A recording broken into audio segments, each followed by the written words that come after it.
adahari indoto yo kuyagwira hari.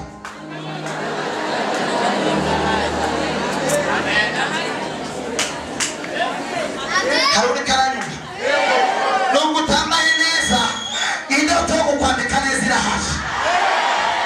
Nubwo utagira etaje indoto yo kwiyubakira hasi. Nubwo utagira imodoka indoto yo kuyitwara Imana yarayiguhaye. Haleluya. Nubwo utakora mariage indoto yo kuyikora Imana yarayishize.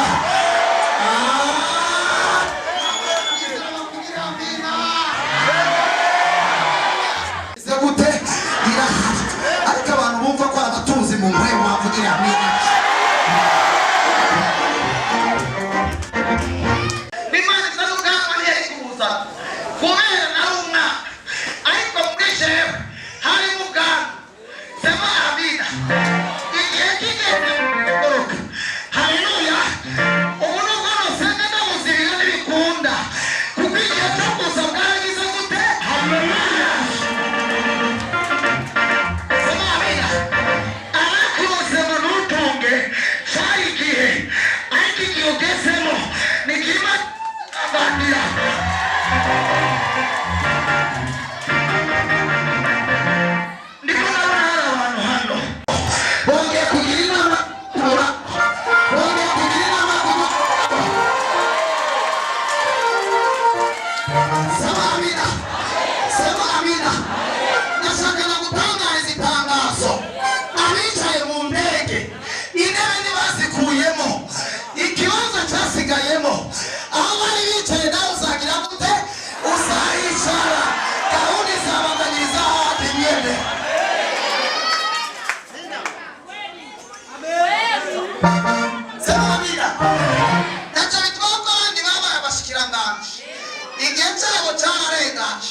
Igihe cyacu natwe kirageze gute?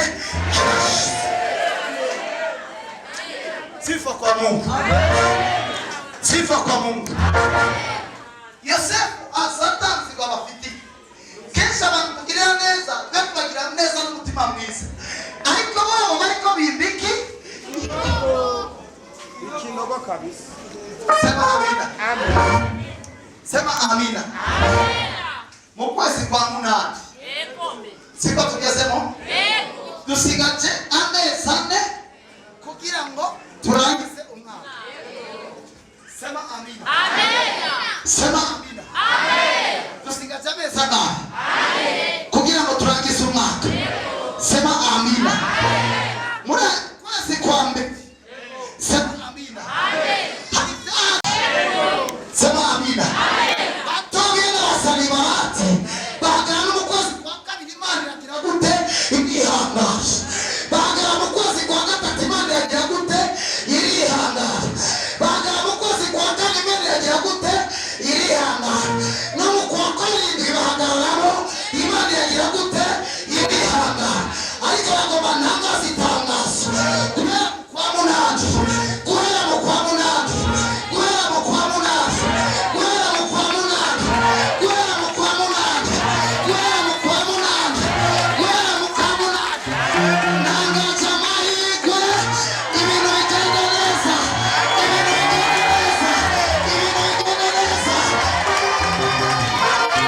Aho byizera bavugira amina. Haleluya. Ariko haleluya akugwa mu ibohero n'inzozi.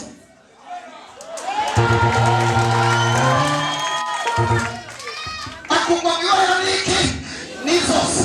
Yajyanwa mu ibohero n'iki n'inzozi. Akugwa mu ibohero n'iki n'inzozi. Haleluya. Ibituma bakugwanya nibyo bizatuma bakuvugira. Ibituma bagusuzuguza nibyo bizatuma bakuzamura. Ababwira bamugira amina cyane.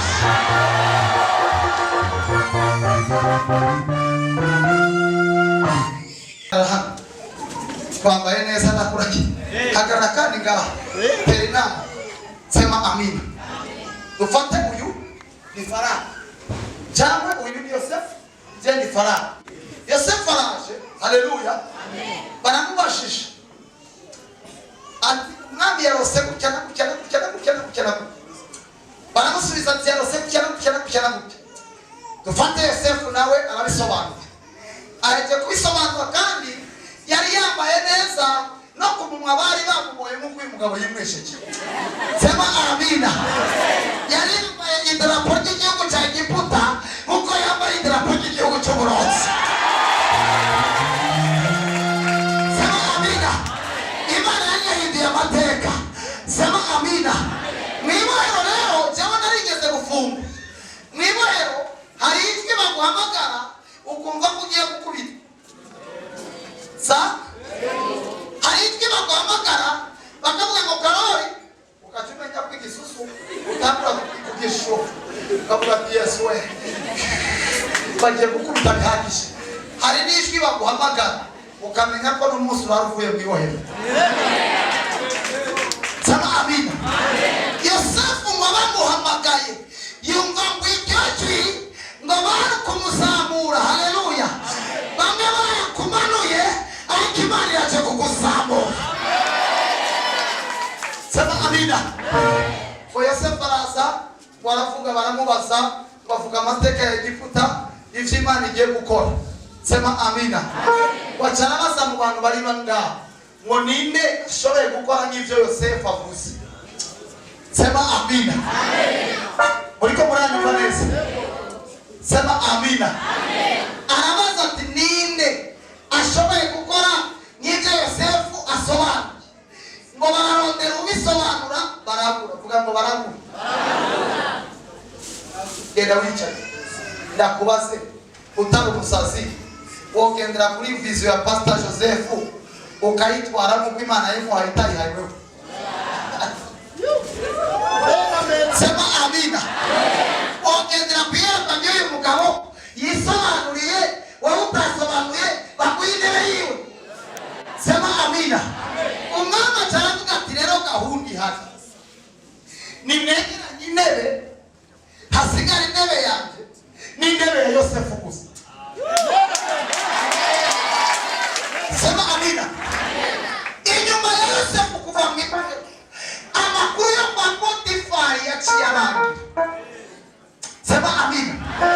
Shaka na mutabazi tandazo hari abariko bakureka ibirego ni watabagwa amakuru azabaranje.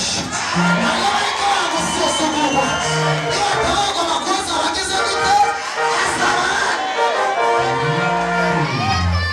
Sema amina. Hari abantu Imana igira yimurire mu makartier abo mwahora babasuzugura mutazasubira guhura ukundi. Hari abantu Imana igira akazi. Haleluya. Ubwiza. Hari abantu Imana igira akazi hano. Ibana wa protokole babarinda abanyamagare.